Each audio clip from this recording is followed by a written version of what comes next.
देव जय श्री कृष्णा। तो हम लोग जो है अपने chapter cube and cube root में आ चुके हैं। तो क्यूब और क्यूब रूट में क्या कह रहा है ज़रा देखते हैं। तो यहाँ पर चैप्टर 4 है क्यूब एंड क्यूब रूट, जो कि क्लास 8 का है और ये जो है वेद भूषण तृतीय वर्ष का है। तो यहाँ पर देखा जाए तो क्यूब और क्यूब रूट से क्या तात्पर्य है उसका कॉन्सेप्ट हम लोग समझेंगे पहले, यानी घन और घनमूल। ठीक है ना, घन और घनमूल, क्यूब एंड क्यूब रूट। तो इससे पहले हम लोग स्क्वायर और स्क्वायर रूट चैप्टर पढ़े थे, वर्ग और वर्गमूल। अब ये घन और घनमूल क्या है इसको थोड़ा सा देखते हैं। जैसे कि मान लीजिए मैं आपसे कहूँ कि 1 का क्यूब बताइए, तो 1 का क्यूब क्या होगा, 1 इंटू 1 इंटू 1, तो ये 1 होगा, है ना। अगर 2 का क्यूब मैं आपसे कहूँ तो 2 इंटू 2 इंटू 2 यानी 8 होगा। 3 का क्यूब कहूँ तो क्या होगा, 3 इंटू 3 इंटू 3, तो यानी 3 3 9 3 27 होगा। समझ में आ रहा होगा आपको। इसी तरीके से 7 का क्यूब, 8 का क्यूब, 9 का क्यूब, 10 का क्यूब, कुल मिलाकर के क्यूब का तात्पर्य आप समझ गए कि किसी भी संख्या को 3 बार अगर मल्टीप्लाई करें जो मान आता है तो वही उसका घन होता है। और इसका उल्टा जो है हमारा होता है, क्या कहते हैं, क्यूब रूट में। कुछ जैसे क्यूब रूट होते हैं, जैसे 11 का क्यूब, 12 का क्यूब, 13 का क्यूब, कुछ आपको याद रखोगे आप तो बहुत जल्दी से आप ये क्वेश्चंस कर पाएंगे, है ना। अब उसके बाद जैसे कि इसमें प्रश्न बनता है, एक जैसे प्रश्न हमने आपसे कहा कि जो है बताइए 20 का क्या होगा क्यूब। जैसे 20 का क्यूब हमने पूछा आपसे, तो 20 का क्यूब के लिए क्या करेंगे, 20 गुणे 20 गुणे 20 करेंगे आप। तो इनका मल्टीप्लाई करेंगे तो क्या हो जाएगा, 2 2 4 2 8, तो ये 8 हो गया। और 0 0 3 बार है तो 3 0 लगा दिया। तो इनके मल्टीप्लाई अगर आप करेंगे तो इतना आएगा, ये इसका क्यूब हो गया। और इसका उल्टा जो है, इसका उल्टा क्या होगा, जैसे कि अगर सपोज कीजिए आपसे कहा कि 8000 का घन मूल बताइए, यानी क्यूब रूट बताइए। क्यूब रूट में यहाँ पर 3 स्मॉल में लिखते हैं, और जो स्क्वायर रूट था उसमें ये ऐसा बना के यहाँ 2 लिखते हैं, या फिर ऐसे सादा भी छोड़ देते हैं, बिना लिखे भी ऐसे ही रहने देते हैं। लेकिन क्यूब रूट में यहाँ 3 लिखना अनिवार्य है, ठीक है। तो यहाँ पर भी इसको कैसे सर निकालें, इसका क्यूब रूट। तो देखिए सबसे पहले वही एलसीएम मेथड से निकालेंगे। तो हम लोग देखिए 2 से करेंगे तो कितना हो जाएगा, 4000। फिर 2 से करेंगे तो 2000। फिर 2 से करेंगे तो कितना होगा, 1000। फिर 2 से करेंगे तो 500। फिर 2 से डिवाइड करेंगे तो ये कितना हो जाएगा, 250। फिर 2 से डिवाइड करेंगे तो ये 2 1, फिर 2 5 बार में। फिर इसका 5 से करेंगे तो 25, फिर 5 से करेंगे तो 5, फिर 5 से करेंगे तो 1। ये हो गया हमारा। तो यानी इसको अगर देखा जाए तो ये जो इसका घनमूल है, यानी ये घनमूल 8000, ये कितना हो गया, दिस इज इक्वल टू, इसको करें तो देखिए यहाँ पर 3 का पेयर बन रहा है, ये 3 ये 3, 3 3 का पेयर बन रहा है।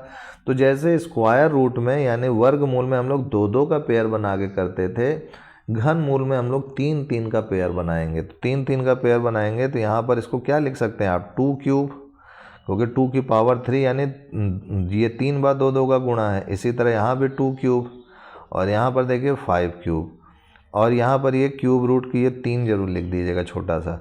अब ये क्यूब रूट से बाहर निकलते हैं, क्या हो जाएगा, 2 2 5 बचेगा, जो कि 2 2 जा 4, 4 5 जा कितना हो गया, 20। तो देखिए 20 आ रहा ना, यही देखिए 20 का क्यूब किए तो ये आया था, और इसका क्यूब रूट किए तो देखिए 20 आ गया। तो इस टाइप से आप समझ गए होंगे कि क्यूब और क्यूब रूट में आपके इस चैप्टर में होना क्या है। तो क्यूब का मतलब भी आप समझ गए, क्यूब रूट का भी मतलब आप समझ गए। जैसे कि कुछ क्यूब रूट्स हैं जो कि आपको याद होने चाहिए। जैसे क्यूब का, जैसे 11 का क्यूब करें तो 11 का क्यूब 1331 होगा। 12 का क्यूब कितना होगा, 1728 होगा। 13 का क्यूब करेंगे तो यहाँ पर 2197 होगा। 14 का क्यूब करेंगे तो 2744 होगा। और ये 15 का क्यूब करते हैं तो 3375 होगा। 16 का क्यूब अगर आप करेंगे तो 4096 होगा। 17 का क्यूब करेंगे तो 4913 होगा। 18 का क्यूब करते हैं अगर आप तो ये हो जाएगा 5832। 19 का क्यूब करेंगे तो ये हो जाएगा 6859। और 20 का क्यूब तो अभी आपने देखा 8000। तो ये कुछ हैं जो आपको याद रखेंगे। तो आपको आसानी रहेगी। जैसे अगर मैंने आपको कह दिया कि बताइए 1331 का क्यूब रूट बताइए क्या होगा, इसका उल्टा, तो इसका क्यूब रूट निकालेंगे तो ये क्या हो जाएगा हमारे पास 11 ही आएगा। आप यहाँ करके देख लीजिए, जैसे 1331 है, इसको एलसीएम लेंगे तो ये 11 बार में जाएगा, 11 1 जा 11, 23, 11 2 जा 22, 11 1 जा 11, फिर 11 बार में करेंगे तो 11, फिर 11 बार में डिवाइड करेंगे तो 1। तो देखिए यहाँ ये 3 बार 11 आ रहा है, तो 3 बार 11 आ रहा है तो 11 इंटू 11 इंटू 11 लिख देंगे आप। तो यहाँ यानी ये क्यूब रूट में, ये जो क्यूब रूट है इसमें 11 का क्यूब आ गया, तो बाहर निकलते हैं केवल ये 11 बचेगा। तो देखिए इस टाइप से आप जो है इसका उल्टा जो है इसका उल्टा करेंगे, यानी क्यूब रूट करेंगे तो 11 मिलेगा, इसका क्यूब रूट करेंगे तो 12 मिलेगा, इसका क्यूब रूट करेंगे तो 13 मिलेगा, इसका क्यूब रूट करेंगे तो 14 मिलेगा, इसका क्यूब रूट करेंगे तो 15 मिलेगा। इस टाइप से इन सभी का रिवर्स करते जाएंगे तो आपको इन सब का क्यूब रूट भी मिलता जाएगा, और मेथड आप सीख लिए हैं कि कैसे करना है।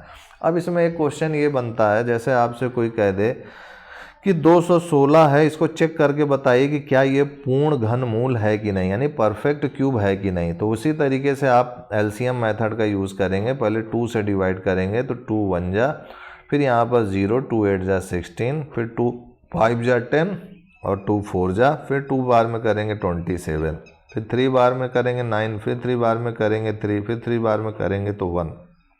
यानी इस 216 का क्यूब रूट अगर आपको निकालना हो तो आप इसको क्या लिख सकते हैं, 3 का पेयर बना दीजिए, ये 3 पेयर, ये 3 पेयर, यानी 2 का क्यूब गुणे 3 का क्यूब। तो 2 का क्यूब जो है इससे करेंगे तो बाहर आ जाएगा, तो 2 हो जाएगा, और इस 3 का क्यूब करेंगे तो ये 3 बाहर आ जाएगा, क्योंकि ये क्यूब रूट है। तो ये 2 गुणे 3 यानी 6, तो यानी ये 6 आ रहा है 216 का। तो इसका मतलब ये जो है 3 3 का पेयर बन रहा है जो है, इसलिए ये परफेक्ट क्यूब है। तो यहाँ हम लिख सकते हैं इट इज परफेक्ट क्यूब, ये परफेक्ट क्यूब है। अब अच्छा एक प्रश्न अगर और मैं दे दूँ चेक करने के लिए आपको, कि आपको बताना है कि बताइए 432 का परफेक्ट क्यूब है कि नहीं है, इसका जो है आपको चेकआउट करना है। तो इसको भी वैसे ही करिए, तो यहाँ पर 2 से करेंगे तो 216, फिर 2 से डिवाइड करेंगे 108, फिर 2 से करेंगे तो 54, फिर 2 से डिवाइड करेंगे 27, फिर ये 3 से करेंगे 9, फिर 3 से करेंगे 3, फिर 3 से करेंगे 1। तो यहाँ पर जो क्यूब रूट है 432 का निकालें अगर हम, तो यहाँ पर देखा जाए तो ये देखिए 3 पेयर बना, यहाँ पर 3 का 3 पेयर बना, लेकिन एक जो है 2 खाली हो गया। तो एक जो है 2 खाली हो गया, तो इसको लिखेंगे कैसे क्यूब रूट के टर्म में। तो ये क्यूब रूट के टर्म में जैसे 2 का क्यूब गुणे ये सिंगल 2 लिखेंगे, फिर यहाँ पर देखिए 3 का क्यूब लिखेंगे। तो ये जो क्यूब वाले हैं वो तो रूट से, इस क्यूब रूट से बाहर आ जाएंगे, तो 2 गुणे 3 बचेगा, लेकिन यहाँ क्यूब रूट में 2 रहेगा। तो ये 6 फिर घनमूल 2 का रहेगा। तो यानी ये जो है परफेक्ट स्क्वायर नहीं है, पूरा होल नंबर में नहीं आ रहा है ना। तो ये आप समझ गए होंगे कि ये परफेक्ट स्क्वायर क्यों नहीं है। It is not perfect square, not perfect square. तो आज के लिए इतना ही मित्रों भाइयों, तब तक के लिए जय गुरुदेव, जय श्री कृष्णा। नेक्स्ट वीडियो में हम लोग आगे के कुछ क्वेश्चन करेंगे, and I will see you next time.